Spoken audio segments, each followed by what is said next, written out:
ತೀರ್ಮಾನ ಮಾಡಿದ್ದೀನಿ. ಏನ್ ಮಾಡಿದ್ರಪ್ಪ? ನೀವು ಬೇಜಾರು ಮಾಡ್ಕೊಂಡು ನಾನು ಹೇಳಿದ್ರಲ್ಲ. ಏನ್ ಬೇಜಾರು ಮಾಡ್ತಾರೆ? ನೋಡು, ನಾನು ಇಷ್ಟು ವರ್ಷ ಅಪ್ಪ ನಿನ್ನ ಜೊತೆ ಇದ್ದೀನಿ, ನಿನ್ನ ಮಾತು ಕೇಳಿದ್ದೀನಿ, ನೀನು ಹೇಳೋದು ನಾನು ಮಾಡಿಕೊಂಡು ನಿನ್ನ ಮನೆಗೆ ಬಿಟ್ಟಿದ್ದೆ. ನನಗೆ ಇನ್ಮೇಲೆ ಮನೆಯಲ್ಲಿ ವಾಸ ಮಾಡೋಕ್ಕೆ ಇಷ್ಟ ಇಲ್ಲ. ನನಗೆ ನನ್ನ ಆಸ್ತಿಲಿ ಏನು ಪಾಪ ಬರಬೇಕು ಅಂತ ಹಂಚ್ಕೊಟ್ಬಿಡು, ನಾನು ಹೊರಗಡೆ ಹೋಗ್ತೇನೆ. ಯಾಕೆ ಮಗನೇ, ಏನಾಯ್ತು ನಿನಗೆ? ಅಮ್ಮನಿಗೆ ಅದೆಲ್ಲ ಕೇಳ್ಬೇಡ, ನನ್ನ ಆಸ್ತಿ ಹಂಚ್ಕೊಂಡು ಅಷ್ಟೆಲ್ಲ ಹೋಗ್ತೀನಿ. ಯಾಕೆ ನಿಮ್ಮ ಅಣ್ಣ ನಿನ್ಗೆ ಏನೋ ಮಾಡ್ದ? ನೀನೇನು ಮಾಡ್ದ ಅವೆಲ್ಲ ಬೇಕಾಗಿಲ್ಲ, ನನಗೆ ಆಸ್ತಿ ಹಂಚ್ಕೊಂಡು ನಾನು ಹೋಗ್ಬೇಕಷ್ಟೇ. ಯಾಕೆ ಆಸ್ತಿ?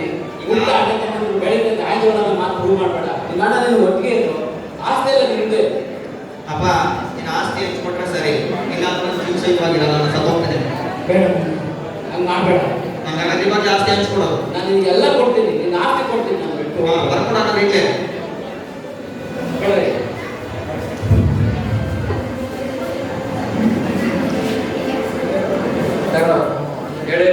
ಏಲಕ್ಕಿ ಕತೆ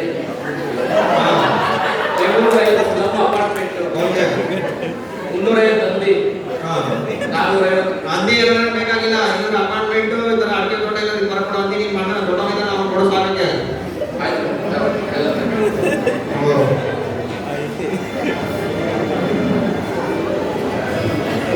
ಹಾಯ್ ಸೇಠುಜಿ, ನಮಸ್ತೆ ಭಾಯ್.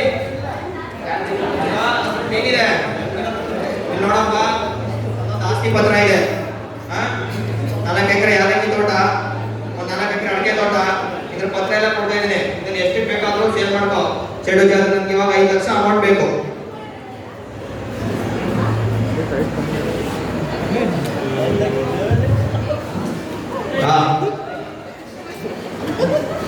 ಫ್ರೆಂಡ್ಸ್, ಓ ಕಳೆರೆ, ನಮ್ಮ ಐಡಿಯಾ ವರ್ಕ್ ಮಾಡ್ತಾ ನೋಡ್ರಿ. ನಮ್ಮ ಅಪ್ಪ ಒಂದು ಆಸ್ತಿ ಕೇಳಿದ್ರೆ ಡೈಲಾಗ್ ಹೊಡಿತಾನೆ, ಮಗ ಅಣ್ಣ ಸಂಬಂಧ ಸೆಂಟಿಮೆಂಟ್ ತೋರಿಸ್ತಾವನೆ. ನೋಡಿದೆ ದೊಡ್ಡ ಬಾರಿ ಹೋಗೋಣ. ಓಕೆ ಬರ್ರಿ ಹೋಗೋಣ.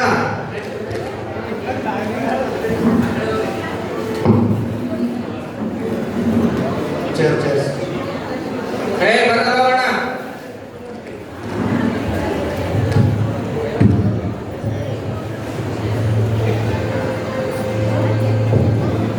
ಅಲ್ಲ ದೋಸ್ತ, ನಮ್ಮಪ್ಪ ಜಮೀನ್ ಕೇಳಿದ್ರೆ ಏನಾರ ನಾಟಕ ಮಾಡ್ತಾನೆ ಗೊತ್ತಾ? ಸೆಂಟಿಮೆಂಟ್ ಆಗಿದ್ದವನೆ. ಇಷ್ಟು ದಿನ ಹಾಕೊಂಡು ಮನೇಲಿ ಚೆನ್ನಾಗಿ ಹುಡ್ದ, ಇವಾಗ ಸೆಂಟಿಮೆಂಟ್ ಮಾಡ್ತಾವನೆ. ಅಣ್ಣನ ಆಸ್ತಿ ತಮ್ಮನ ಆಸ್ತಿ ಅಂದ್ರ. ಓಕೆ, ನನಗೆ ಎಂಜಾಯ್ ಮಾಡೋಣ, ಅದೆಲ್ಲ ಬಿಟ್ಟಾಗ ಎಂಜಾಯ್ ಮಾಡ.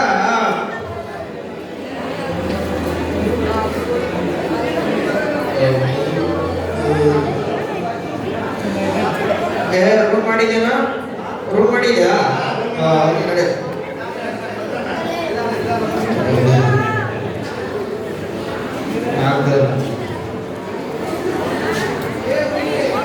ಏ ಯಾರದು? ಹಲೋ ಗರ್ಲ್ಸ್, ಬನ್ನಿ. ಏನು ಸುಂದರವಾಗಿದ್ದೀರಪ್ಪ. ನಿಮಿಷ ಹಂಗೆ ಇರ. ನಿನಗೆ 5 ಸಾವಿರ. ನಿನಗೆ 5 ಸಾವಿರ.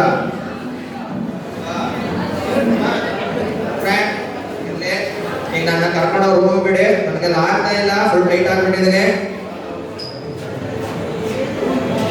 ರೂಮ್ ಇಲ್ಲ, ಇದು ಯಾವುದು ಹಳೆ ರೂಮ್. ಓಪನ್ ಮಾಡೋಣ. ಬೇರಮ್ಮ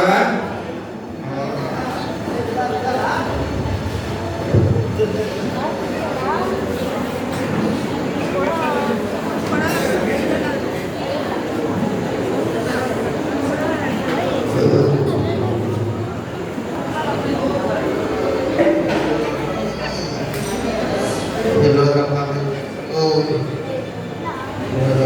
ಬಿಡೋಲ್ಲಪ್ಪ ಹೊಟ್ಟೆ ಬೇರೆ ತುಂಬ ಹಸುವಾಗ್ತಾ ಇದ್ರೆ ಓಟ್ಲಿದ್ರೆ ಊಟ ಮಾಡ್ಕೊಂಬರೋಣ ಕಾಸು ಎಷ್ಟಿದೆ ಜೋಬನು ಅಯ್ಯೋ ಕಾಸು ಬೇರೆ ಇಲ್ವಲ್ಲಪ್ಪ ಜೋಬಲ್ಲಿ ಹೊಟ್ಟೆ ಬೇರೆ ತುಂಬ ಹಸುವಾಗ್ತಾ ಇದೆ ಅಯ್ಯೋ ಅಣ್ಣ ಹೊಟ್ಟೆ ತುಂಬ ಹಸುವಾಗ್ತೈತೆ ಅಣ್ಣ ಸ್ವಲ್ಪ ಊಟ ಕೊಡಿ ಅಣ್ಣ ನಮಗೆ ಬರ ಬಂದಿದೆ, ನಮಗೆ ಊಟ ಇಲ್ಲ ಅಣ್ಣ ಗನ್ಬೇಡಿ ಅಣ್ಣ ನನ್ನ ಕಾಲಾದ್ರೂ ಮುಗಿದು ಬಿಡ್ತೀನಿ ಅಣ್ಣ ಸ್ವಲ್ಪ ಊಟ ಕೊಡಿ ಅಣ್ಣ ಹಾಗಾದ್ರೆ ಒಂದು ಕೆಲಸ ಹೇಳ್ತೀನಿ ಅಣ್ಣ ಏನು ಕೆಲಸ ಹೇಳಿದ್ರು ಮಾಡ್ತೀನಿ ಅಣ್ಣ ಹಾಗಾದ್ರೆ ಅಲ್ಲಿ ನದಿಗಳಿದ್ದಾರೆ ಹಾಂ ಕೆಲಸ ಮಾಡ್ಬೇಕು ಆಯ್ತು ಅಣ್ಣ ಅದನ್ನು ಮಾಡ್ತೀನಿ ಅಣ್ಣ ಅವಾಗ ಅಣ್ಣ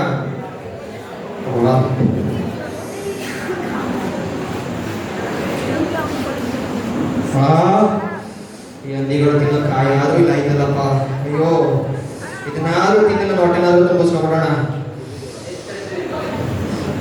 ನೀವು ಬಿಡ್ತಾ ಇಲ್ವಲ್ಲಪ್ಪ ಇದನ್ನ ತಿನ್ನಕ್ಕೆ ಅಯ್ಯೋ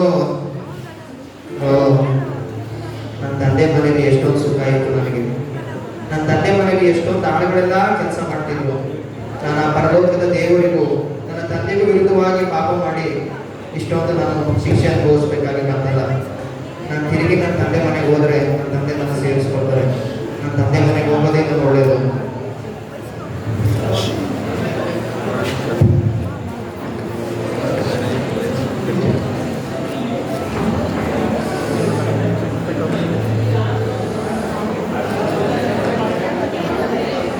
ಯಾರು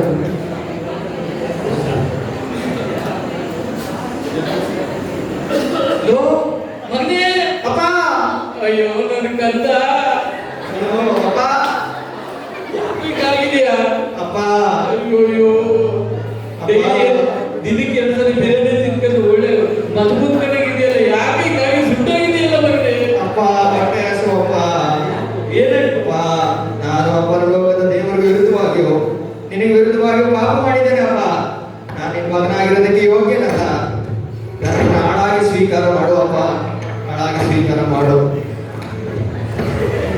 ಯಾರಲ್ಲಿ ಯಾರಲ್ಲಿ ಬನ್ನಿ ನನ್ನ ಮಗ ಬಂದಿದ್ದಾನೆ ನನ್ನ ಮಗ ಬಂದಿದ್ದಾನೆ ಈ ನನ್ನ ಮಗ ಪೋಲಿ ಹೋಗಿದ್ದ ಮತ್ತೆ ಸಿಕ್ಕಿದ್ದಾನೆ ಹೋಗ್ರಿ ಹೋಗ್ರಿ ತಟ್ಟೆ ಒಂದು ನಿಲ್ಲುವುದೇ ಆಗ್ರಿ ಅವ್ನು ದಾಂಡಿಗೆ ಚಪ್ಪಲ್ ಹಾಕ್ರಿ ರಿಂಗ್ ಹಾಕ್ರಿ ಬೋರ್ಡ್ ಹಾಕೊಡಿ ಇಂತಾನೆ ಹಾಕಿ ನನ್ನ ಆಸ್ತಿ ಆಡ್ಕೊಂಡು ಸರಿ ಬರ್ರಿ ಒಂದು ಒಳ್ಳೆ ಪಬ್ಬಿ ಕುರಿ ಹಬ್ಬ ಮಾಡೋಣ ವಿಜೃಂಭಣೆ ಮಾಡೋಣ ಸಂಭ್ರಮ ಕೊಡೋಣ ಆಟ ಡಿಜೆ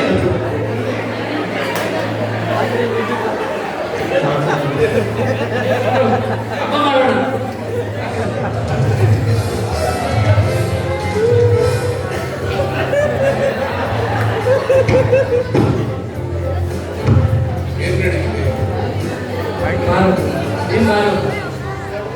ಊಟ ಮಾಡ್ತೇನೋ ಏನು ಏನು ಎಲೆಕ್ಟ್ರಿಕ್ ಹಾಕೋದು ಅನ್ನ ಮೊನ್ನೆ ಕಾರಲ್ಲಿ ಬಾಯಿ ಅಪ್ಪ ನೀನು ಮಾಡ್ತೀರ ಸರಿನಾ? ಯಾಕೋ ನಿನ್ ತಮ್ಮ ಬಂದಿದ್ದಾನೆ ಕಣೋ ಯಾಕಮ್ಮ ತನ್ನ ಸ್ನೇಹಿತರ ಜೊತೆಗೆ ಹೋಗಿ ಹಾಳಾಗಿರುವ ತಮ್ಮನ ತಾನು ಬಂದಿರೋ ಖುಷಿಗೋಸ್ಕರ ಅವನಿಗಾಗಿ ನೀನು ಕೊಬ್ಬಿದ ಕುರಿಗೆ ಕೂಯಿಸಿದ್ದಲ್ಲ. ನಾನು ಚಿಕ್ಕ ವಯಸ್ಸಿನಿಂದ ನಿನ್ನ ಒಂದು ಮಾತನ್ನು ಮೀರಿಲ್ಲ. ನನ್ನ ಗೆಳೆಯರ ಜೊತೆ ಸೇರಿ ಎಂದಿಗೂ ನಾನು ಕೊಬ್ಬಿದ ಕುರಿಯನ್ನು ಸಂಭ್ರಮಿಸಿಲ್ಲ. ಆ ಸೂಳೆಗಾರಿಕೆಯ ಜೊತೆಗೆ ಸೇರಿ ಅವನು ಹಾಳಾಗಿದ್ದಾನೆ. ಅವನಿಗೋಸ್ಕರ ನೀನು ಕೊಬ್ಬಿದ ಕುರಿಯನ್ನು ಕೂಯಿಸಿದ್ದೀರ. ನೀನು ಮಾಡ್ತಿರೋದು ಸರಿನಾ? ಹೌದು ಕಣ, ಅವನು ಹೋಗಿ ಹೋಗಿದ್ದ, ಮತ್ತೆ ಬಂದಿದ್ದಾನೆ, ಸತ್ಯ ಹೋಗಿದ್ದ ಅನ್ಕೊಂಡೆ, ಆದ್ರೂ ಬದುಕೊಂಡ ನಂಗೆ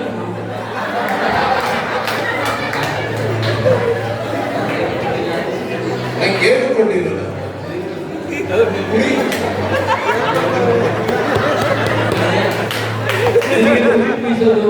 ಹಬ್ಬ ಮಾಡೋದು ಅದು ಎರಡು ಮ್ಯಾಟ್ರ್ ಕಣ. ನೀನು ಯಾವಾಗ ಅನ್ಕೊಂಡೇ ಇದ್ದೆ ಕೇಳಲಿಲ್ಲ ಅಂತ ದಿನನೇ ಇಲ್ಲ. ಹಾಗಾಗಿ ಇದಕ್ಕೆ ಸಂಭ್ರಮ ಕೂಡ ನ್ಯಾಯ ಇದೆ. ಯಾಕೆಂದ್ರೆ ಓಡಿ ಹೋಗಿದ್ದ, ಮತ್ತೆ ಸಿಕ್ಕಿದ್ದಾನೆ, ತಪ್ಪಿಸ್ಕೊಂಡಿದ್ದ, ಮತ್ತೆ ಹೆಂಗೋ ದಾರಿ ಹುಡುಗ ಬಂದ್ಬಿಟ್ಟು ಮತ್ತೆ ಎಲ್ಲೋ ಸತ್ಯ ಹೋಗಿದ್ದ ಕಡೆಗೆ ಬರ್ತಾವನೆ. ಅದಕ್ಕೆ ಖುಷಿ ಪಡೋಕೆ ಎಲ್ಲರೂ ಖುಷಿ ಪಡೋಣ. ನೀವೇನು ಬೇಜಾರಾಗಬೇಡಿ, ನೀವು ಖುಷಿ ಪಡಿ, ನಮ್ಮನ್ನು ಖುಷಿ ಪಡಿ.